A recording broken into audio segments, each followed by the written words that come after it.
శ్రీ సత్యసాయి జిల్లా మడకసిర నియోజకవర్గం టీడీపీ అభ్యర్థిగా చివరి నిమిషంలో సునీల్ కుమార్ ను తప్పించి ఎంఎస్ రాజు పేరు ఖరారు చేసిన టీడీపీ అధిష్టానం. టీడీపీ కార్యాలయం వద్ద భగ్గుమన్న ఈరన్న వర్గం టీడీపీ కార్యకర్తలు ఆందోళనలు.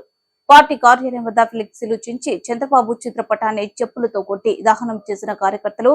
లోకల్ ముద్దు, నాన్ లోకల్ వద్దు అంటూ నినాదాలు. ఎంఎస్ రాజు గో బ్యాక్ అంటూ, చంద్రబాబు లోకేష్ డౌన్ డౌన్ అంటూ నినాదాలు. పచ్చ చొక్కాలు దాహం చేసిన కార్యకర్తలు. దళిత ద్రోహి అంటూ నినాదాలు.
ఈ రోజు చరిత్రలోనే ఒక బ్లాక్ డే.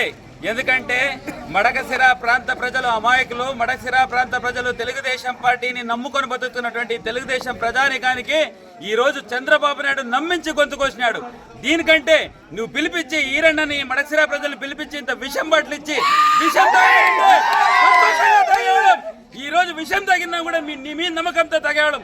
అలాంటిది ఈ రోజు సునీల్ కుమార్ టికెట్ అనౌన్స్ చేసి 60 రోజులు డబ్బులు లేకుండా అప్పు సప్పు చేసి తీసుకొచ్చి ఈ రోజు ఖర్చు పెట్టి తెలుగుదేశం పార్టీని నిలిపారు. ఇక్కడ అది కూడా గుర్తు చేసుకోండి. నాన్ లోకల్ ఆ వ్యక్తి గురించి మొత్తం డిస్ట్రిక్టే బయటపెట్టింది ఆ వ్యక్తిని. అలాంటి వ్యక్తిని తీసుకొచ్చి ఈ రోజు అమాయకమైన మడకసిర ప్రజల దగ్గర కూర్చోబెడితే ఓట్లేస్తారని ఎట్లా అనుకున్నావే నువ్వు చంద్రబాబు నాయుడు? ఇదే లోకేష్ శంకర్రావు ప్రోగ్రామ్ వస్తే ఇక్కడున్న లోకల్ లీడర్ ఎవరు నీకు సపోర్ట్ చేయలేదు. ఆ రోజు చేసింది మేము. ఈ 2 వర్గం చేసాం. ఏం చేసావు? అందరు గుండెల మీద చేసి ప్రమాణం చేయించావు.